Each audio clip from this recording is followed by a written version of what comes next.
jusqu'à arriver à la barre fatidique des 10 cas par mois où déjà tout seul, je commençais à me dire: «OK, c'est sympa, ça commence à bien tourner, mais je commence à avoir du travail, je me sens seul, qu'est-ce que je fais?» Je pense à l'agence et là, bah, voilà, 5 ans plus tard, on est 12 et on gère à l'année, plus de 5 millions d'euros de budget média. Nous, ce qu'on a constaté, comme beaucoup, tu vois, c'est que les créas qui te coûtent le plus cher à produire sont pas forcément les meilleurs. Comment tu t'y prendrais si tu as voilà, un batch de je sais pas, 10 créas?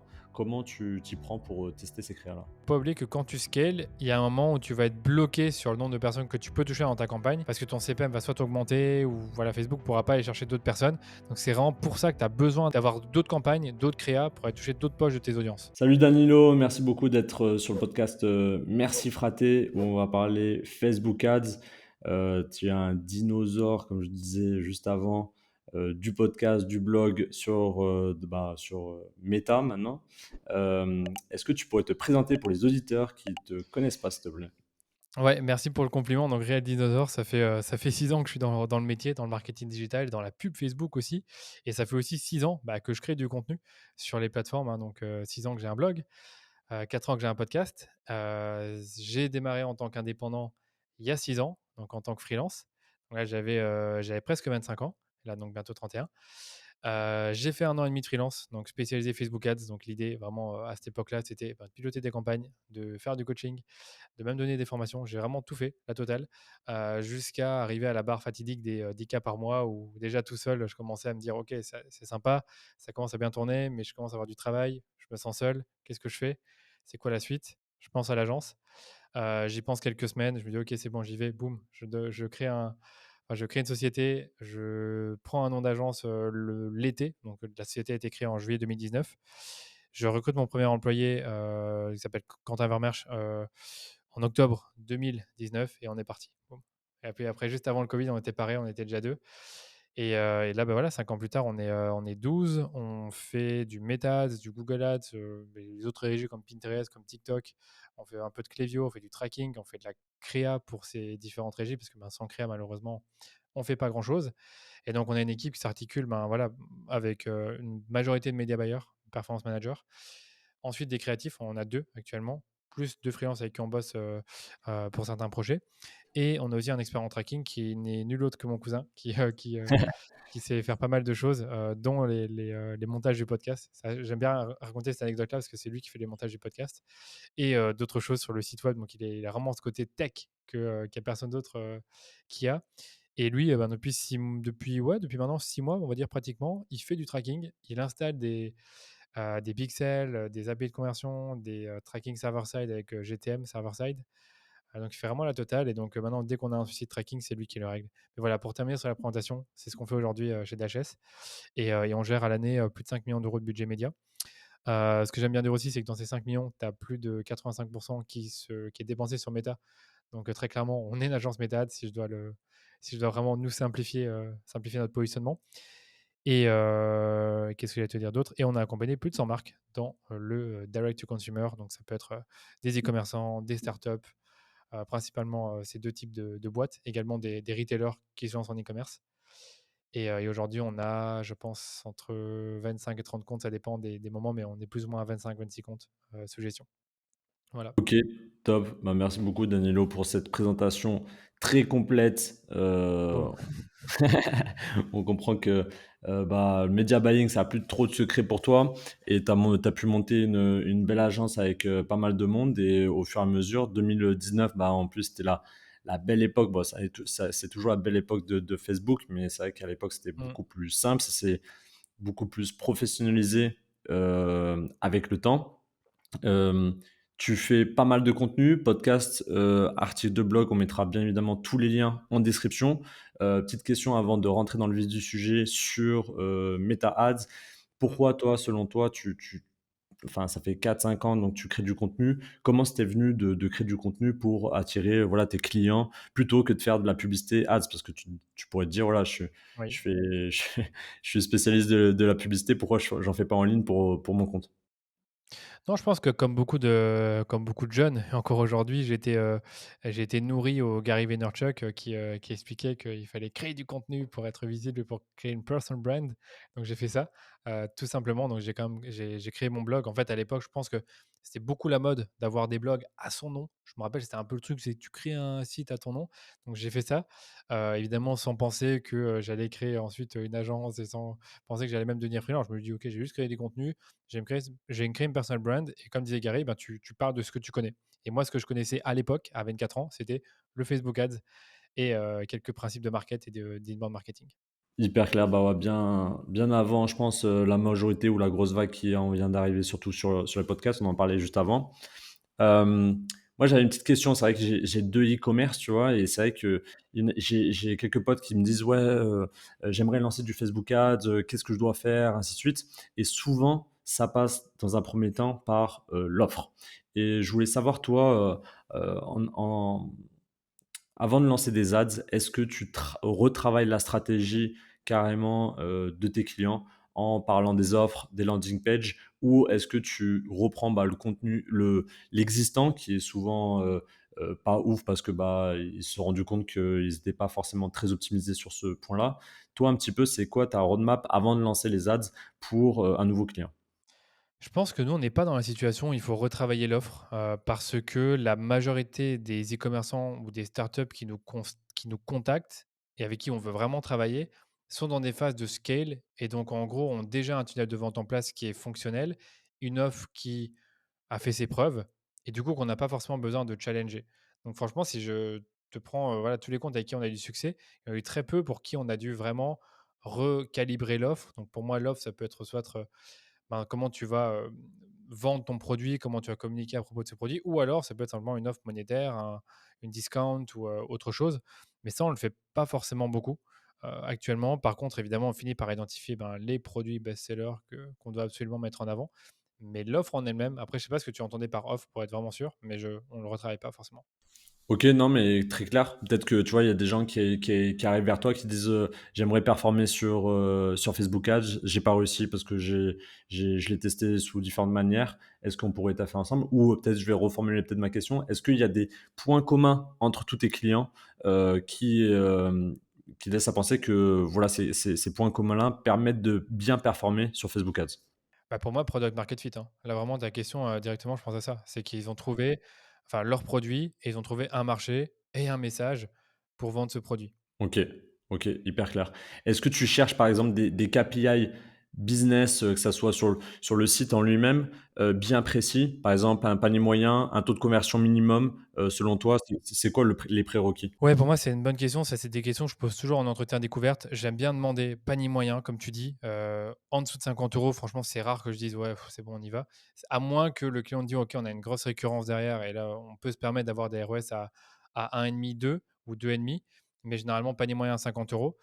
Taux de conversion, bah, on aime bien viser 2% au moins. Mais ça, évidemment, il y a des sites qui ont des taux de conversion plus bas, mais qui ont des paniers moyens très, très, très élevés. Donc, tu vois, ça dépend. On va dire 2%. Puis après, on aime bien regarder aussi les e-commerçants qui ont une fondation financière stable, donc c'est-à-dire qu'ils ne vont pas dépenser 50% de leur chiffre d'affaires en acquisition, mais quelque chose de l'ordre de 10 à 30%. Donc on regarde ça aussi. Qu'est-ce qu'on regarde d'autre pour être vraiment sûr en termes de prérequis? Donc, AOV. Hmm,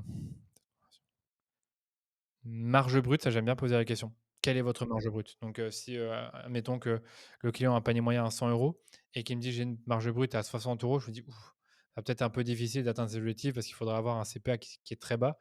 Est-ce qu'il a bien compris que, ben, si, il augmente pas sa marge brute, ben, nous on ne pourra pas faire des miracles au niveau du CPA? Ou est-ce qu'il est vraiment conscient que, bah, au niveau du CPA, on devra peut-être, aller chercher un CPA plus haut et miser plus sur de la récurrence derrière? Donc, nous, on aime bien avoir des marges brutes à au moins 65-70. OK. Donc, voilà. J'ai pas posé de question, mais tu fais essentiellement aussi pas mal d'e-commerçants, pas de lead de mémoire, c'est ça? Pas tant que ça. On a deux trois leads, mais, principalement du e-commerce. Et les OK, leads, top. c'est pareil, c'est regarder aussi leur revenu Oui, par lead et plus le revenu par lead il est élevé, mieux c'est. c'est ça, c'est ça. Top. Hem Là, en 2024, c'est quand même le sujet. 2023, ça a été aussi un gros sujet. Ça reste quand même le tracking. Tu l'as dit en introduction aussi pour présenter ton agence. aussi de l'attribution où, à un moment, on n'arrivait même plus à lire les dashboards parce qu'il y avait des doubles conversions dans tous les sens. Oui. On savait plus vraiment, à qui attribuer, quoi. Toi, tu parlais un peu de tracking juste avant. Est-ce que tu as déjà utilisé, Triple Whale, Aeros ou, des outils comme ça? Qu'est-ce que tu en penses? Moi, par exemple, je sais que j'en avais utilisé quelques-uns et j'ai jamais été satisfait, mais c'est sur mes comptes, on Ouais. verra que peut-être sur Facebook Ads, il n'y a pas qu'une seule vérité. Toi, qu'est-ce que tu en penses un petit peu ces third party, tracking? Je pense que c'est pas les meilleures solutions. N'étant pas un expert en tracking, après ce que j'ai pu entendre et pu écouter de ce qui se passe chez nos comptes, on a des comptes qui ont testé le tracking avec Triple Whale, donc leur propre pixel, c'est ça que tu veux dire. Ouais, C'était pas top. Il y avait soit des doublons, soit des valeurs de conversion qui remontaient pas, ou soit des conversions qui remontaient pas du tout. Et pour ce client en particulier qui était sur Triple Whale, on a passé en tracking server-side, donc via le fameux GTM server-side où tu prends ton serveur sur Addingwell et tu installes tout ce bidule, on va dire. Ça marche beaucoup mieux, donc bien meilleur, comment dire, taux de matching entre les achats qu'il y a sur ton site et ceux que tu vas récupérer sur Meta. Et Iros, je ne l'ai pas testé, j'ai été voir, mais j'ai jamais testé, mais ça m'a fait penser à Billy. Peut-être que c'est similaire à ouais. ça comme solution, mais ce que je sais, c'est que ces solutions-là sont très chères et que les solutions de GTM server-side avec Addingwell, c'est les plus économiques, c'est les plus utilisés aujourd'hui et c'est aussi les plus fiables.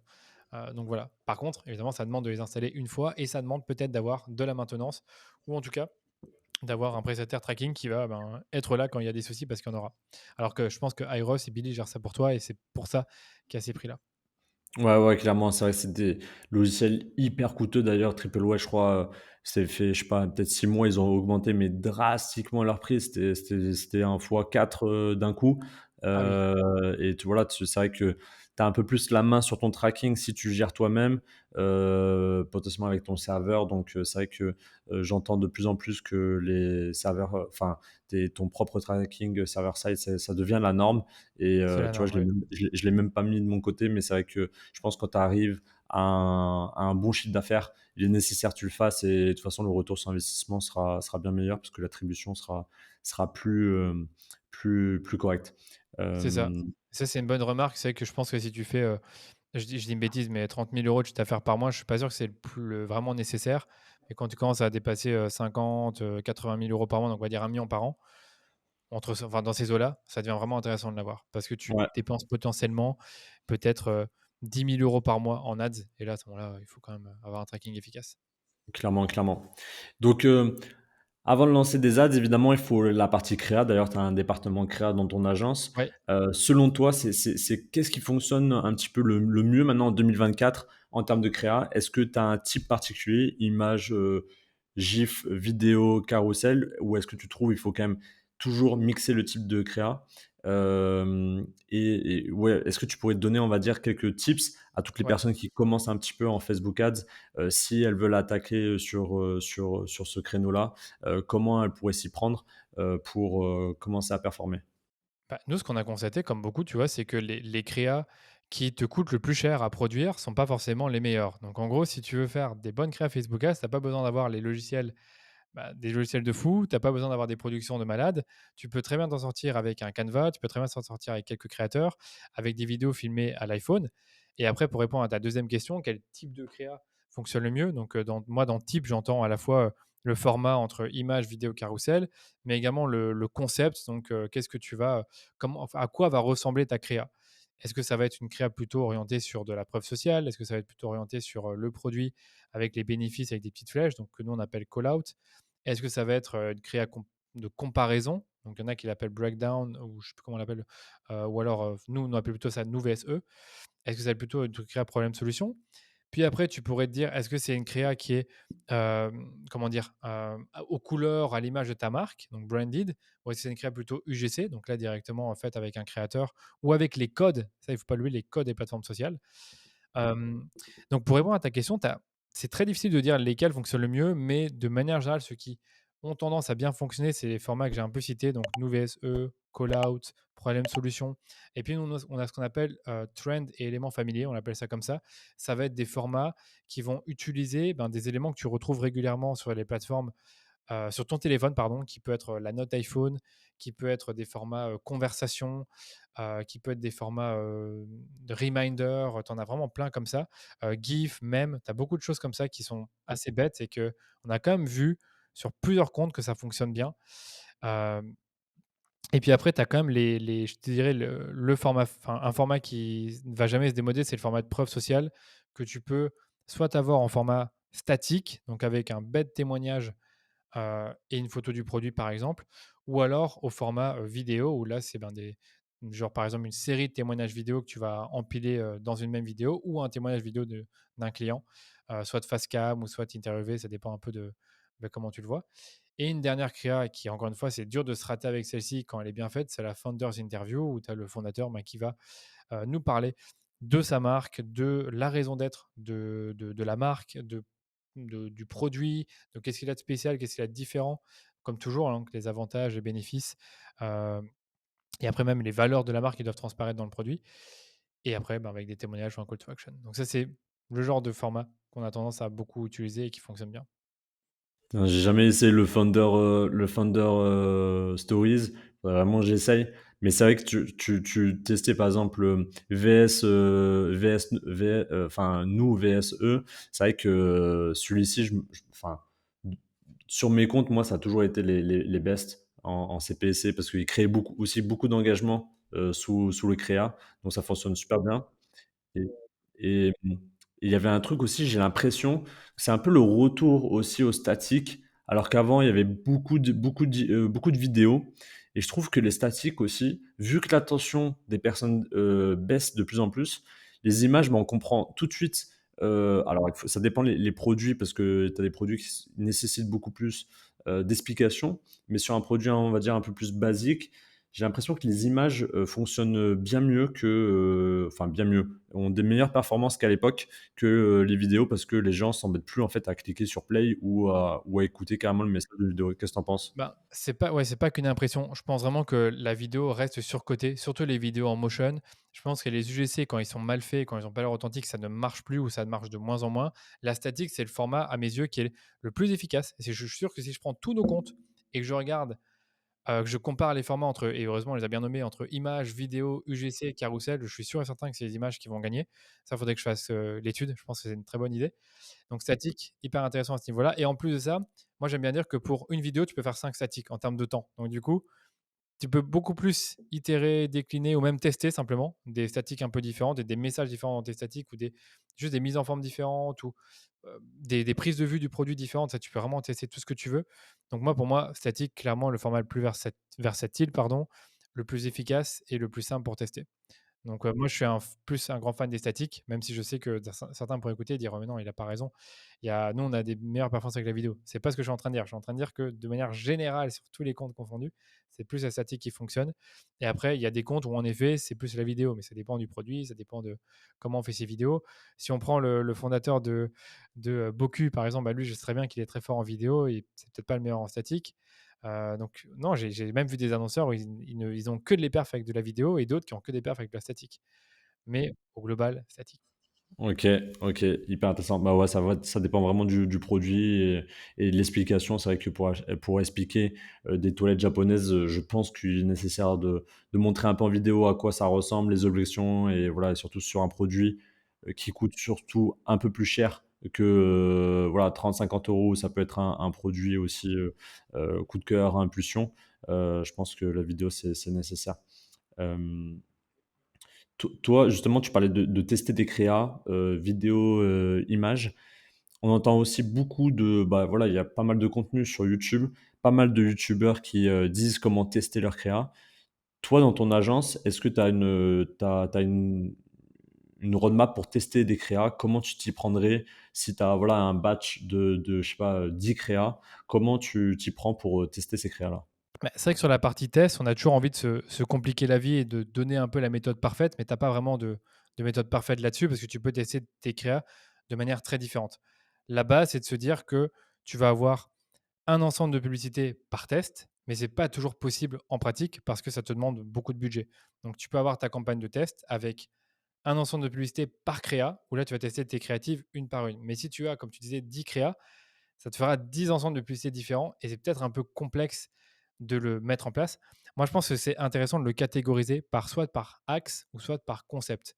Donc, on reprend par exemple l'exemple du concept, donc notamment sur le concept call out. Bah, tu pourrais dire, OK, je vais tester 3 créas call out et je vais peut-être tester une variable qui me semble pertinente. Est-ce que je teste les bénéfices que je vais mettre en avant avec les différentes flèches ou est-ce que je vais tester la prise de vue du produit, donc comment est-ce que je vais présenter mon produit. Ça va dépendre. Mais je pense qu'au départ, c'est bien de tester des choses qui sont assez larges et le truc le plus important finalement dans une créa, c'est ce que tu dis dedans. Parce que ce que tu dis dedans, tu sais très bien que ce que tes meilleurs créas ont en commun, c'est le message. Donc peut-être tester d'abord le message, c'est ce que nous on aime bien faire, on appelle ça l'axe, où tu vas avoir un ensemble de publicités par axe. Donc tu vas avoir trois axes différents, par exemple prix, bénéfices et tu pourrais mettre aussi encore un troisième axe, je sais pas moi, crédibilité, enfin je dis n'importe quoi. Et là, dans ce cas-là, tu vas tester plusieurs concepts, plusieurs formats qui vont exploiter cet axe-là. Ça, pour moi, c'est une possibilité. Après, ce qu'on fait nous aussi, c'est que on va avoir un compte. On sait qu'il y a beaucoup de créas qui ont tourné sur ce compte-là, soit parce qu'on l'a géré nous, soit parce qu'il a été géré avant. Et en fait, on va faire une analyse créa et on va essayer de comprendre dans les créas qui ont tourné et on va regarder quels sont les meilleurs créas. Qu'est-ce qu'elles ont en commun? Est-ce que c'est le message? Est-ce que c'est le concept? Et à partir de là, on va commencer à décliner, on va commencer à itérer. Donc on peut partir d'une créa qui a très bien fonctionné et vraiment itérer beaucoup de choses dessus. Ça va être itérer, le titre, itérer la tagline, itérer le format, hem, vraiment toutes des choses qui peuvent améliorer la créa et ça, pour ça, tu as une méthodologie qu'on applique et qui est assez complexe à expliquer, donc je pense pas que c'est le moment, mais tu fais vraiment step by step. Sinon, tu peux, comme je disais, c'est identifier ce que tes meilleurs créas ont en commun. Si c'est le concept, c'est faire plus de concepts comme ça. Si c'est le message, c'est faire plus de concepts qui exploitent ce message-là et avoir ta campagne de test où tu les testes, où tu testes ces messages-là ou ces formats au fur et à mesure. L'idée, c'est quand même d'avoir dans un même ad set un axe similaire ou un concept similaire, mais avoir des variantes. Je sais pas si tu vois ce que je veux dire? OK, ouais, clairement, clairement. Non, mais c'est comme tu l'as dit, lors de ton explication, tu l'as mentionné, c'est qu'il y a pas une vérité, à avoir sur Facebook Ads. Ça dépend vraiment de chaque compte. Il y a des choses qui fonctionnent sur des comptes. On reviendra sur, par exemple, Advantage Plus. Il y a certains comptes, ça fonctionne. Il y a d'autres où ça fonctionne un peu moins bien. La méthode de scaling aussi, tu entends, voilà, ça dépend. Franchement, il y a des comptes, j'ai vu des potes, ils font vraiment une campagne une seule campagne, tout intégré dedans et ça fonctionne très bien et il y en a qui ont besoin de dupliquer, je sais pas combien de campagnes pour scaler. Donc c'est vrai qu'il y a pas de on aimerait tous avoir une petite méthodologie, la petite formule en fonction de notre compte, mais il y a pas forcément, ça. Hem, Tu as lancé tes campagnes, tu as lancé tes tests, tes testings. Selon toi, les KPI, à mettre dans ces colonnes un petit peu personnalisées que tu vas suivre et ça serait quoi? Heu, voilà, pour un novice, qu'est-ce que tu dois checker, après, 2-3 jours de budget, tu laisses tourner, qu'est-ce que tu regardes toi en premier. Toujours, montant dépensé, CPA, ROS, chiffre d'affaires généré, donc ça, c'est vraiment la base, pardon. Est-ce que tu rentres dans tes coûts finalement? Est-ce que ton CPA, il est bon par rapport à ce que tu espérais? Alors très souvent au début quand tu démarres, quand tu te lances vraiment, tu as pas forcément ce que tu espères.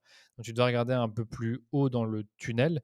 Donc c'est-à-dire regarder tes ajouts au panier, ton coût par ajout au panier, ton taux de clic, donc ça c'est je pense les métriques les plus importantes et si tu es sur de la vidéo, c'est regarder ton hook rate et ton hold rate. Le hook rate, c'est, les 3 premières secondes de la vidéo qui ont été vues divisé par le nombre d'impressions, alors que le hold rate, tu vas le regarder sur, les vues de 15 secondes, enfin une vue de 15 secondes pardon, divisé par le nombre d'impressions. Et ce que tu veux, c'est avoir un ratio, qui est suffisamment élevé. Nous, on aime bien dire 20-25 sur le hook rate, mais ça dépend de chaque compte, bien sûr. Et pour le hold rate, je pense qu'on est à 10%. Si je te dis pas de bêtises, c'est 10 qu'on vise.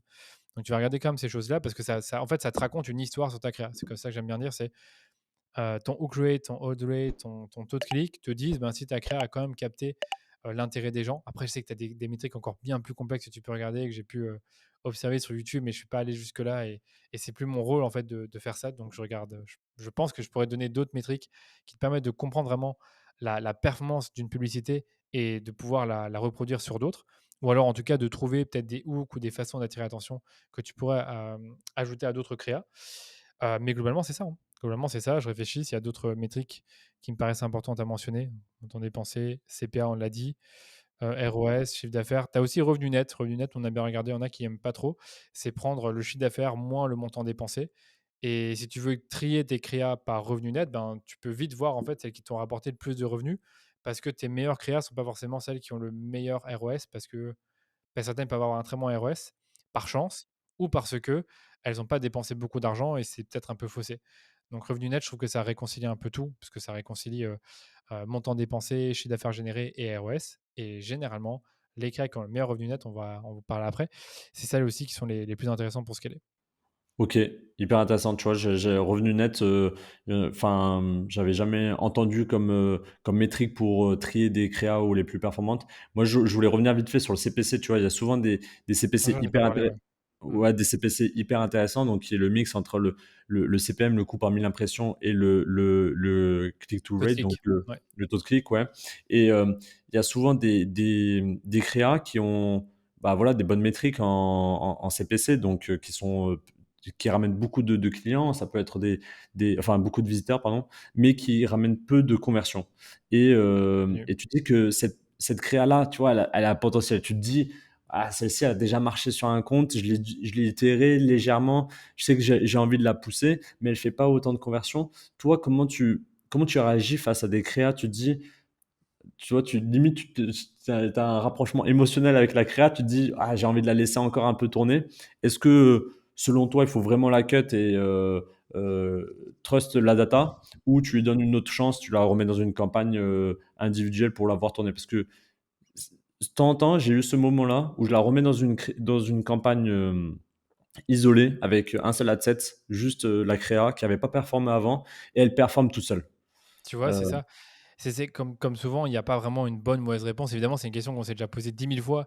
Est-ce que la créa qui a un bon CPC et un bon CTR, mais qui a pas autant de conversions qu'une autre ou pas un ROS aussi bon, est-ce qu'on continue à la laisser tourner ou est-ce qu'on continue pas? Nous, sur le coup, on est obligé de raisonner comme ça. On est obligé de se dire, ben, la créa qui a le meilleur ROS, enfin, qui a pas un bon ROS ou pas un bon CPA et qui est au-dessus de la cible ou en dessous en termes de ROS, on doit la couper. Après, c'est ouais, vrai que tu pourrais te dire, je vais la tester dans une autre campagne. Et je trouve que c'est une bonne approche de se dire, OK, elle a peut-être pas fonctionné dans cette campagne-là ou dans cette audience. Peut-être qu'elle fonctionnera dans mon Advantage Plus Shopping ou dans mon retargeting. Ça t'empêche pas de le tester. Mais nous, vraiment, la théorie, c'est de se dire quelque chose qui a 2 fois le CPA cible ou qui n'a pas le ROS qu'on visait après avoir dépensé au moins 2 fois le CPA cible, bah, on coupe. Tu vois, c'est un peu ça l'idée. Et on regarde OK. sur 7 jours les résultats, les statistiques. OK, 7 jours? OK. Est-ce que tu laisses la vue en attribution aussi? Ça c'est une question aussi, qui revient souvent. On le laisse aussi. Après, ça dépend des comptes. Il y a des comptes, où on sait très bien qu'il y a plus de 20 des conversions qui sont dans la vue et on pilote comme ça parce qu'on sait que le client, il a son objectif de ROS. En fait, s'en fout qu'il y ait de la vue ou qu'il n'y ait pas de la vue. C'est comme ça qu'il pilote. Après, on regarde aussi bien sûr au global les performances. Mais il y a des comptes où on pourrait le retirer. On l'a déjà fait. On retirait la vue de l'attribution. Donc en fait, là, on optimisait vraiment juste en clic. Donc ça dépend. Mais très rarement on le fait et souvent c'est 7 jours clic, un jour vue et on passe pas les analyses là-dessus, généralement. OK. Non, mais tu vois, je me dis, une personne, un fondateur, tu vois, qui envoie 2 campagnes email par semaine. Moi, je sais que, par C'est exemple, vrai. j'envoie les emails, boum, les ROAS, ils montent dès Toujours, le jour de la lancement, parce que c'est de la vue, c'est clairement de toujours. l'attribution de vue. Et pourtant, bah, là, nous, on cherche vraiment l'attribution méta et pas forcément l'attribution business à la vue. Et donc ça gonfle un peu les stats, surtout si tu fais des décisions à 7 jours. Tu Bah, as tu vois que raison. Non, sur tu as 2 raison. jours, il y a les ROAS qui ont monté. Donc, tu vois, je me dis, je préfère être beaucoup plus strict sur l'attribution, personnellement, et Tu as plutôt, raison. cutter, vraiment, franc, et une bonne créa qui fonctionnerait bien, bah, elle aura peut-être un ROAS de 4-5, et là, je suis sûr qu'elle est carrée. Donc, mmh, Non, personnellement, franchement, moi, tu as raison. Mmh. ouais, Moi, j'allais dire vraiment là-dessus, enfin, je suis d'accord avec toi, c'est que si tu es honnête avec toi-même, en effet, quand tu fais beaucoup de campagnes d'emailing, c'est là-dessus que tu as beaucoup de conversions qui sont attribuées aux vues. Par contre, c'est vraiment un problème, c'est quand c'est dans l'acquisition. Quand c'est dans l'acquisition, c'est que généralement, tu es une grosse marque et en fait, on te voit vraiment partout. On te voit sur Google, on te voit sur Instagram, dans les emails, dans des publicités, Criteo, ce que tu veux et tu as beaucoup d'attributions en vue, en l'acquisition et c'est très frustrant. Donc ça, c'est et là, tu peux rien y faire parce que tu peux exclure autant que tu veux les clients, tu ne peux rien y faire. Sinon, bah, retirer la vue de l'analyse directement et voilà, tu peux piloter comme ça et tu as raison, je pense que c'est un truc dont j'ai parlé, à mon avis avec, en interne, c'est est-ce qu'on n'aurait pas intérêt pour certains clients à piloter au clic, même si derrière ça ne retire un peu de ROS par rapport à la cible qu'on avait. C'est une discussion à avoir. Après, de manière générale, vraiment comment nous on gère ça, c'est que la plupart des business qui dépensent beaucoup de budget chez nous, ils nous donnent quand même les accès au Shopify ou à leur tableur Excel d'analyse où on regarde directement le MER et on suit comme ça. C'est Donc le ça. ROS Voilà. blended. Donc, Tu mesures. Après, ça peut être intéressant, je me dis: «OK, bah, donnez-moi les accès à Klaviyo pour voir combien votre chiffre d'affaires vient de Klaviyo», pour savoir si, par exemple, si le chiffre d'affaires 10 du chiffre d'affaires vient du Klaviyo, on va mettre la vue. Si c'est au-dessus de 10 tu peux enlever la vue, tu vois? Enfin, je me dis, bon bref, voilà, c'est des ah ouais, réflexions que tu as j'ai raison, je trouve que aussi, c'est une très, très bonne réflexion. Mais encore une fois, comme je te dis, de manière très générale, on regarde beaucoup, pilote beaucoup au MER ou au COS. Et tant qu'on est bon dans les objectifs, bah, soit on augmente ou alors on reste stable si on a la limite. Et si vraiment on est trop élevé, on baisse les budgets. Et après, par contre, on regarde les ROS dans les plateformes pour voir ben, dans quelle campagne on augmente les budgets. Ça, c'est un peu la méthodologie. Mais je pense qu'on n'est pas les seuls à faire ça. Mm. Ouais, ouais, bah, ça juste, très bonne transition parce que voilà aussi, 10 000, tutos sur YouTube, comment scaler une campagne, comment augmenter un budget. On sait que dès que tu touches à une campagne, c'est la panique parce que une fois sur 2, tu retrouves plus tes tu retrouves plus ton CPA ou ton ROAS. Hem, Toi un petit peu, voilà, c'est si tu donner une petite étude de cas, comment tu fais pour un peu augmenter le budget, de manière un peu plus tranquille et si tu as envie de scaler fort, pour toi, c'est quoi un Ouais, petit peu le tu as plein de trucs à dire là-dessus. En fait, tu peux scaler tes meilleures campagnes, mais il y a bien un moment où tu vas atteindre un plafond de verre. Donc ça, on sait tous que c'est bah, qu'on finit par l'atteindre, ce plafond de verre, peu importe qu'on ait des audiences larges, pas larges, 5-6 audiences dans la campagne, mais généralement, la campagne type qu'on va scaler, c'est une campagne bah, qui est performante avec des très bonnes créas qui ont fait leurs preuves, une campagne qui a 2-3 audiences et dans laquelle tu vas augmenter graduellement les budgets en CBO, surtout quand c'est les bonnes périodes pour la marque, soit les bons moments dans le mois, soit les bons moments dans l'année. Et puis après, ben, tout simplement, tu vas faire du scaling horizontal. Donc, tu vas rajouter des campagnes, tu vas rajouter des offres, tu vas rajouter des produits, tu vas rajouter. Des fois, c'est ce qu'on fait, hein, c'est qu'on va faire des campagnes juste pour des UGC ou des campagnes juste pour des nouveaux formats. Et on va scaler au fur et à mesure, même s'il y a des chevauchements. Mais après, ça, je pense que la meilleure campagne pour scaler aujourd'hui, je trouve, en horizontal, c'est quand même Advantage Plus Shopping où tu vas avoir une deuxième couche de ciblage large avec l'intelligence artificielle de Facebook ou de Meta, pardon, dans laquelle tu vas mettre tes meilleurs créas. Donc nous, c'est comme ça qu'on fonctionne. C'est vraiment on avance au fur et à mesure, on scale nos meilleures campagnes, on rajoute des nouvelles campagnes au fur et à mesure dans lesquelles on va avoir soit des nouveaux produits, soit des nouvelles créas, soit des nouvelles offres et de l'intelligence artificielle avec du Advantage Plus Shopping. Tu peux aussi avoir plusieurs Advantage Plus Shopping en fonction de tes gammes, en fonction de tes personas, si tu veux traiter ça différemment. Tu peux vraiment aller très loin et on a des comptes qui ont 15-20 campagnes, hein, mais qui dépensent plus de 50 000 euros par mois. OK, OK, je savais pas que, 15-20 campagnes, OK, je j'avais jamais vu ça, mais c'est ouais, comme quoi encore il y a pas de j'avais vu aussi des comptes, ils avaient seulement une Advantage Plus seulement pour les images, une pour les vidéos. Ça marchait super bien aussi Tu ça. vois, ça, on n'a Heu, jamais fait ça. Ça, on n'a ouais, jamais fait. En fait, moi, ouais. ce que je trouve aujourd'hui, c'est qu'on a souvent peur de créer des campagnes à cause du chevauchement, mais je suis sûr et certain qu'aujourd'hui, c'est plus trop important parce que même Facebook a retiré la possibilité de regarder le chevauchement. Donc, je Ouais. suis sûr qu'il faut plus s'inquiéter par rapport à ça. Mais le chevauchement, j'ai l'impression plus le chevauchement il augmente, plus les résultats augmentent aussi. Parce que le fait que la fréquence elle augmente, bah, c'est un peu, comme le retargeting. Moi j'essaie d'avoir, je sais pas une fréquence autour de 4-5 en retargeting. Forcément, la personne, elle va voir. D'ailleurs, je sais pas si vous le faites aussi, le white label, par exemple, white listing, pardon, avec des influenceurs. Moi, je le faisais souvent avec Fratemate avant, avec des micro-influenceurs, où je prenais donc la page de l'influenceur, elle me donnait accès à la page avec son contenu, et en fait, donc je mettais en retargeting 4-5 influenceurs en retargeting, et en fait, la personne, puisque en fait, j'utilisais sa page, elle pouvait avoir plusieurs fois Fraté Maté sur le même scroll. Donc elle pouvait voir, Fraté Maté avec, Tristan en influenceur. 2 scrolls après, elle voyait Maëva sur un autre truc et donc elle me voyait partout et j'envoyais, on va dire, en fréquence, forte pour que en fait, elle se dise: «Mais c'est qui cette marque qui inonde les marchés, quoi?» Mmh. Ça joue aussi et je trouve aussi qu'il faut pas oublier que quand tu scales, il y a un moment où tu vas être bloqué sur le nombre de personnes que tu veux toucher que tu peux toucher dans ta campagne parce que ton CPM va soit augmenter ou voilà, Facebook pourra pas aller chercher d'autres personnes. Donc c'est vraiment pour ça que tu as besoin d'aller d'avoir d'autres campagnes, d'autres créas pour aller toucher d'autres poches de tes d'audience, pardon. Donc aussi une tactique qu'on utilise, mais c'est difficile à dire si elle fonctionne, c'est juste d'élargir avec d'autres objectifs de campagne de type couverture, vue de vidéo, pour aller toucher encore plus de monde dans nos audiences et les sensibiliser, et puis après les avoir en retargeting. Donc ça, Ça c'est.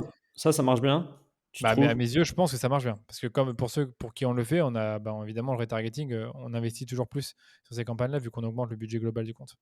OK, OK, hyper Mais intéressant. Bah, tu pareil, là, vois? c'est quand tu dépenses des grosses sommes, hein. C'est pas quand tu Ouais, dépenses 5 000 € par mois. Donc, mmh. OK. Et est-ce que tu as déjà vu des méthodes aussi où tu vas faire du lead pour après amener à la conversion? Où tu sais que pratiquement tu vas peut-être choper un lead, mais tu sais que, je te dis n'importe quoi, 1 lead sur 10 se transforme en conversion. Donc il est peut-être plus préférable d'envoyer du lead, puis après le retravailler avec une grosse séquence email, ou est-ce que tu as déjà vu des stratégies comme ça où au final tu vas pas utiliser l'objectif de conversion, mais plutôt lead pour amener à la conversion mais pas forcément avec Facebook Ads, mais plutôt avec Klaviyo ou des séquences email. On a des clients qui font ça, qui font des campagnes de génération d'adresses email et qui parfois ont des adresses email qui leur coûtent moins de 50 centimes. Donc ça, c'est Waouh! ce qu'on avait déjà vu, c'est incroyable. Et après, eux font le travail via le CRM. Donc ouais, tu peux le faire. Et je trouve que c'est OK. aussi une bonne manière de faire de l'acquisition moins chère, puisque les leads coûtent moins cher, le CPM sera sûrement moins élevé, tu auras sûrement moins de concurrence parce que il y a peu d'annonceurs e-commerce qui font ça. Je pense que c'est intéressant quand derrière tu as une offre que tu peux donner dans la newsletter, une offre d'entrée, genre moins 10%, un truc comme ça, ou en tout cas qu'il y a une bonne séquence Clévio qui présente ta marque, ton histoire, tes produits, et où tu as quand même besoin, de manière générale, pour le produit, à un certain niveau d'éducation et de connaissances avant de l'acheter. Mm. Ouais, ouais, ouais, clairement, mais tu vois, dans la même stratégie, il y avait pas mal de marques qui faisaient ça aussi à l'époque, je me rappelle, avant Black Friday, surtout quand les CPM commençaient à baisser septembre-octobre où, Ouais, bah, ils faisaient des gros jeux concours où, ouais, tu faisais oui, du on l'a lead fait. là-dessus, en Oui. mode, gagner, je te dis n'importe quoi, 5 000 € de produits pour emmagasiner pas mal de leads et au final, bah, il y avait malheureusement ou heureusement, enfin, c'est normal, quelques gagnants mais les autres qui avaient déjà participé, bah, ils étaient déjà bien reciblés via des campagnes de couverture ou de conversion en amont pour présenter tous les produits, les offres et, et après bombarder après sur Black Friday pour les convertir. Ouais, Ça marchait super bien. C'est un peu la liste VIP aussi que ouais, c'est beaucoup de ça que gens j'allais dire, ont liste osé. VIP. Ça, on l'a beaucoup utilisé, c'est une super tactique aussi, mais ça marche mieux en retargeting qu'en acquisition, la liste de VIP. Ouais. J'en ai vu un autre aussi qui faisait aussi carrément euh, La roue? qu'il... Ah non. Ouais, tu m'entends? Non, j'allais dire la roue. Ah ouais, la roue. Ah ouais, elle est trop puissante. Un peu en mode jeu concours aussi en roue, ouais, ça marche bien. Hem et il y avait aussi une dernière chose que je voulais ajouter, c'était sur, une tactique où, tu mets, ta boutique fermée pendant une seule journée pour faire monter la hype aussi sur ta liste et ça aussi, envoyer du trafic Facebook, là-dessus, puis après les recibler, bah, ça crée de la hype et ça aussi, tu pouvais juste laisser ton email et boum, tu envoies, et en fait, enfin, j'ai l'impression, ça joue un petit peu sur les vices un peu humains, quoi. C'est le jeu, la loterie, hem, tu vois, l'esprit FOMO, ça, on oublie souvent dans les créas, on reste un petit peu sur du classique en regardant les meilleurs créas. D'ailleurs, toi, comment tu te tiens au courant des nouvelles trends sur, Meta et comment tu fais pour avoir toujours de l'inspiration pour ton agence, avec, les créas? Ouais, c'est une bonne question. Moi, je regarde, je fais ma veille créative, donc je vais regarder quelques marques sur la bibliothèque publicitaire. Et je vais aussi beaucoup sur YouTube. Je regarde quelques chaînes YouTube américaines où je regarde un peu ce qu'ils font, comment ils testent leur créa, quel type de format marche chez eux. Je vais aussi sur Twitter. Twitter, il y a pas mal de trucs à voir. Je ne sais pas de compte en particulier. Je pense qu'il y a Alex Cooper que j'aime bien, Dara Dene. Tu as aussi Savannah Sanchez que je regarde un tout petit peu. Je suis quelques newsletters aussi. Donc, enfin, finalement, je fais un peu de la veille partout, YouTube, podcast, newsletter, et ça me permet vraiment, comme tu dis, d'avoir de l'inspiration vraiment tous les jours. Ça, c'est un truc que je fais genre, quotidiennement, qui me prend, 1/2 heure à 1 heure. Je le considère même pas comme étant du travail. Je le fais vraiment sur mon temps libre ou, sur le temps de midi. Je sais pas, vraiment, je trouve toujours un moment pour le faire, et bien sûr, c'est un temps masqué puisque c'est un podcast, je peux le faire, quand je fais à manger. Une newsletter, je peux regarder une newsletter quand je regarde un film ou un truc comme ça. Enfin, ça paraît fou, mais j'ai plein de trucs en même temps. Donc, je fais comme ça, et c'est comme ça que je me tiens au courant de ce qui se passe. Et c'est vrai que, tu vois, sans forcément gérer des campagnes, parce que j'en gère plus au quotidien, mais je vois ce qui se passe parce que je suis dans les chaînes Slack, je pose des questions, je regarde un peu les tests qu'on a mis en place, et je vais parfois voir un peu les comptes, comment ils sont structurés. Bah, en faisant cette veille stratégique, tu vois, je me tiens encore bien au courant de ce qui se passe, et je suis encore capable de quand même apporter des choses sur un compte. Mais vraiment, du point de vue stratégique, je pense pas que je suis le meilleur, aujourd'hui, pour gérer un compte de A à Z. Franchement, c'est plus là où j'ai ma zone, c'est plus ma zone de génie. OK, ouais, ouais, c'est plutôt stratégique, aussi c'est bah, ça peut être juste ça revient un petit peu aussi, à ma première question, tu vois? L'offre, parce que tu peux avoir les meilleurs créas aussi, avoir un CPC hyper faible, mais ça convertit pas, peut-être ça vient pas de forcément de ouais, du media buying. C'est vrai qu'il y a aussi de plus en plus de SaaS qui se tournent autour du media buying. Je pense à Fourplay, à Motion qui sont des SaaS, aussi ouais, vous OK, et tu en es content? Est-ce que c'est vraiment essentiel? Si tu pourrais un peu expliquer les 2 sas, aux auditeurs? Alors, Foreplay, c'est pour faire de la veille créa, et justement, ça, c'est trop bien parce que, comme je te dis, quand moi je vais faire la veille créa, je vais aussi aller sur des outils comme ça, et je vais regarder un peu ce que Laurie ou, enfin, ce que Laurie a fait. Donc Laurie, c'est celle qui, enfin, une personne en créa chez nous, et je regarde un peu les créas qu'elle a mises dans certains, secteurs d'activité, et je regarde un peu ce qu'elle a mis, ce qu'elle a mis en veille. Donc elle les trie par secteur d'activité. Je pense qu'elle trie aussi par concept, si je te dis pas de bêtises. Donc ça, je trouve que c'est bien, c'est une belle bibliothèque, tu peux la partager aux clients, ça apporte de la valeur. Je trouve le rapport qualité-prix est OK, tu payes 49 $ par mois, donc ça va. Motion, je trouve qu'il est un peu cher, cet outil. Là, pour 4 comptes, on paye 300 $ par mois, je pense, un truc comme ça, donc c'est élevé. Mais franchement, pour ceux pour qui on l'utilise, ça me paraît nécessaire, en fait, pour faire toutes les analyses qu'on a envie de faire. C'est beaucoup plus rapide, ça fait gagner du temps, c'est plus visuel. On peut créer des indicateurs très personnalisés. Quand la nomenclature des ads, elle est bonne et qu'on a bien nommé les ads selon l'axe, le format, le concept, on peut vraiment faire des super belles choses. Donc, je trouve que c'est des bons outils, pas indispensables, mais qui te facilitent la vie. Ouais, encore une fois, comme tu disais, ça dépend vraiment de là où tu en es aussi sur, bah, tes niveaux de dépenses publicitaires. C'est vrai que Motion, bah, voilà, c'est beaucoup plus visuel de voir, qu'est-ce qui performe pas, qu'est-ce qu'il faut couper, qu'est-ce qu'il faut décliner, itérer. Donc, c'est vrai, et Foreplay, bah, pour faire ta veille, comme tu le disais, c'est top. Non, mais c'est génial, je pense qu'on a fait un bon overview. Est-ce que tu voulais ajouter quelque chose un petit peu sur, ton agence ou sur la publicité, méta de manière générale? Hem, Ouais, c'est une bonne question. Je pense que qu'est-ce que je pourrais dire sur la pub méta? Je trouve que la pub méta, beaucoup plus efficace depuis 1 an, surtout avec ce qu'ils ont mis en place avec les Advantage Plus Shopping. Je trouve que c'est, bah, très clairement un métier de créatif aujourd'hui. Je trouve que vraiment la partie technique, honnêtement, une fois que tu as compris comment ça fonctionne, chaque compte est un peu différent. Mais donc il y a des comptes, ça marche mieux, du Advantage Plus Shopping, d'autres où ça marche mieux d'être, en campagne manuelle et d'avoir du retargeting à côté. Tout dépend de chaque compte, mais je pense de manière générale, il ne faut pas avoir peur de jouer avec l'algorithme, et en fait, de pas hésiter à lancer des campagnes pour certains produits, pour certains personas, pour certaines audiences, et après, ben, jouer au maximum avec la créa, faire des vraies analyses, comprendre ce qui fonctionne. On parlait de psychologie humaine, mais qu'est-ce qui fait que les gens achètent? Donc vraiment comprendre qu'est-ce qui font que les gens, ce qui fait que les gens achètent nos produits. Peut-être même aller voir dans les avis, les témoignages, ce qui se dit, et produire, tester, itérer. Ne pas essayer de réinventer la roue une fois qu'on a quelques concepts, quelques messages qui marchent bien. Ben, les exploiter autant que possible, je pense que c'est quand même la clé pour aller plus loin sur la plateforme.